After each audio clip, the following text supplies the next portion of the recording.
Hello, so this video is to take you through the content we're introducing this week, which is talking about future plans or what you want to do later in life. So I'll show you the resource that I've shared with you and just explain a little bit what to do with it. I'll show you some examples of what kind of things you can say about your future plans and how to improve what statements you might be writing with the resource I gave you. As usual, if you have the actual vocab sheet with you, that would be really useful, or at least some papers that you can take some notes. And you might want to pause if I ask a specific question to then try and think before continuing the video. So this is the resource I gave you. So it allows you to build sentences. So it's a sentence builder. So as usual, you'll want to go from left to right. So following this arrow here. And so it allows you to say when, so in the future, using a verb here of what you'd like, I want, I would like, I would love, etc. And then what actions you would like to do.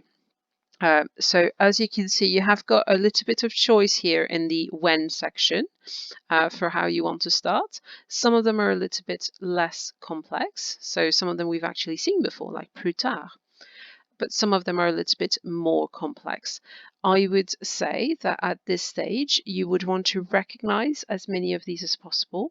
And in your writing, you'd probably want to use a range of them. So not necessarily all of them, but if you were to use 3 of them, maybe you use 1 or 2 of the more simple ones and 1 of the complex ones or something like this. The same applies to the verbs here. Some of them we have seen before. So to want, we have seen. This is vouloir. We also have seen before j'aimerais or je voudrais. And some of the others are quite obvious, straightforward. So j'ai l'intention, I have the intention to or of.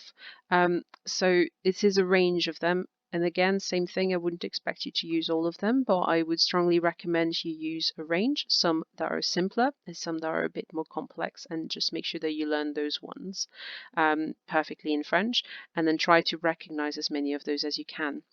Finally, with the actions, some of them you may feel they don't apply to you in the future. That's perfectly fine. What you can focus on those ones is to recognize them, and the ones that you feel would apply to you, spend a bit more time in learning how to write them accurately in French. Something to notice is that all the ones on the right here, they all start with infinitive verbs. So verbs in infinitive, travailler, avoir, fonder, etc. And this is because they come after verbs which, just like vouloir or je veux, are what we call modal verbs. So they're followed by a verb in the infinitive. I want to go to university. I hope to do an apprenticeship. I would love to take a gap year. So there is kind of a to hidden in there, which I didn't write just so we don't get confused. I also underlined the A here and the E and the A. Can you think why? That's because they are vowels, and have a look at in front of it, where would it impact that there is a vowel?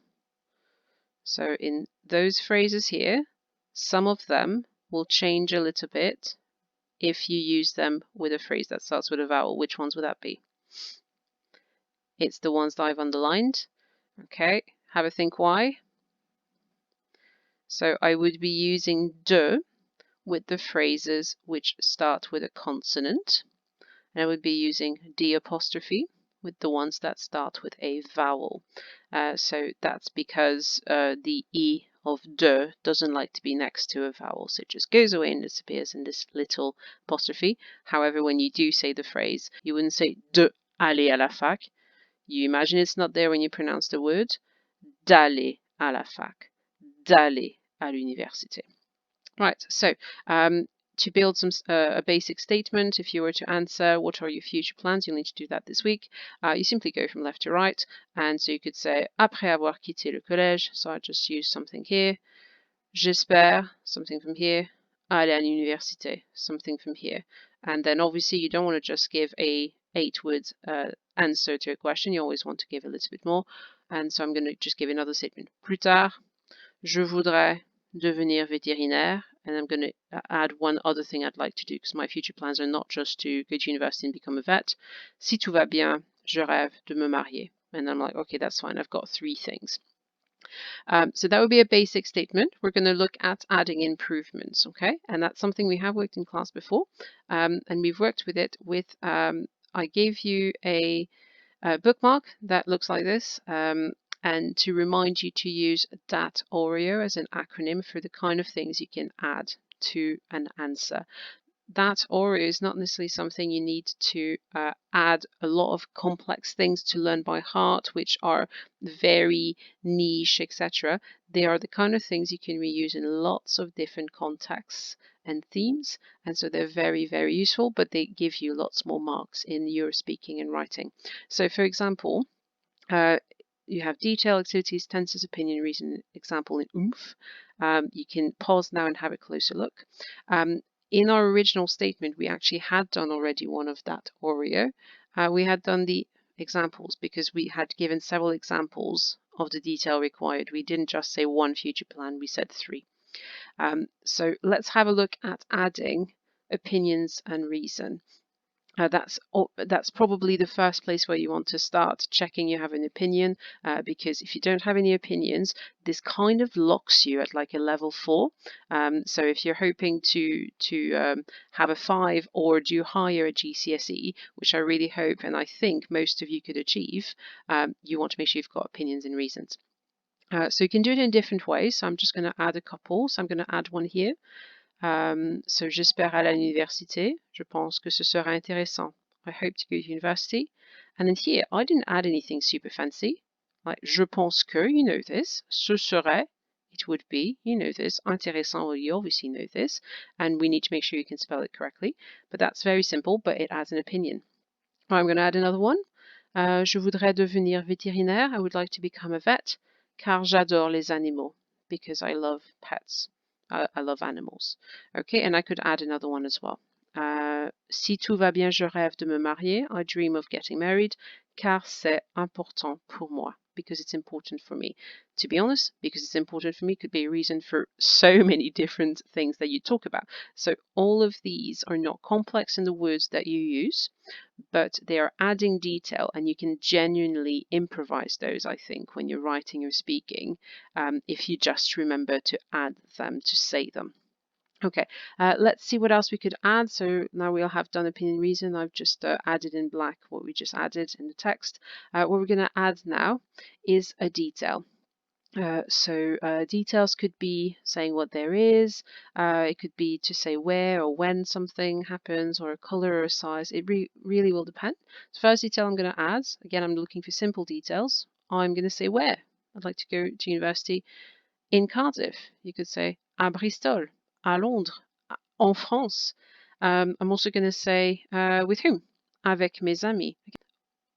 These bits here, not only have we learned this before, it is actually quite simple, but it's adding a bit of complexity. So let's tick off the detail. I could add more, but let's leave it there for now. So it's now in black. I've added it in. The next thing I'm going to add is some oomph. So oomph has lots of different things that could go in there. So I could add intensifiers. Again, you should be reasonably comfortable with that. Some connectives, etc. So firstly, we're going to be adding an intensifier, vraiment.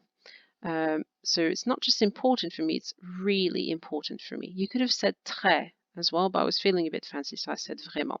So let's tick off intensifier. I'm also going to be adding an extra sentence, and starting with cependant. So that's a nice varied connective, so it means however, because I just said I dream of doing this because it's important for me. However, and then I can say something added. Now this one's a bit more complex, but not hugely so. So je ne vais pas fonder une famille. I am not going to found or to start a family. And the reason why I added this is because it allows me to add a negative. And negatives we often forget to add, but I know you know how to use them. So just add one if you can. And it shows that you can do complexity. And then I'm going to add one final thing. Car ce serait trop difficile, because it would be too difficult. And that's added another reason. And actually, when I said I'm not going to found a family or start a family, I just added a tense with that. So we've now added a fair amount of different things. Let's have a look at that final improved statement. I've highlighted in yellow the bits that we added. So actually, if we have a look at this answer and we compare the bits that are highlighted in yellow, which we just added, and were based on things we already knew, a lot of them anyway, most of them, and we should be able to kind of come up with. Actually, there's more of this that we already knew than there is that we had to learn by heart and maybe spend a bit more time on. And this answer would be a really nice high level answer. So I can tell you that's definitely a higher answer if you're doing a higher paper, and you would get lots of marks for this. So it's very important when you sit down to write something or to practice using French in sentences, which is what we want to do, because just using one word at a time doesn't do that much good, is you always think, what can I add to this that I already know? And sometimes it's giving a little bit more examples. So instead of just one sentence that answers the question, what are your future plans, is to say 3. Sometimes it's then to add opinions and reasons, and I added a few there. And then sometimes you can also then think, oh, could I also say where or with whom or the color of something if it's relevant? Why not? And etc. Notice I didn't add everything. I could have added activities. I could have added more things having to do with oomph. I didn't. You don't need to add everything, but I would say try to tick at least 4 of those 7 letters, and that will really help you build strong answers. And just make a habit. Every time you write something, even if you mean it to be very short, try to add at least 4 of that AUREO. And by the time you get to sit down to do an exam in 2 years' time, you will feel super confident, because you'll know exactly how to do this, and you will know you won't have to learn everything perfectly by heart, because you'll know you'll be able to wing a lot of it. Okay, so use this for the task that you're doing this week, where you're going to be needing to write in your conversation booklet.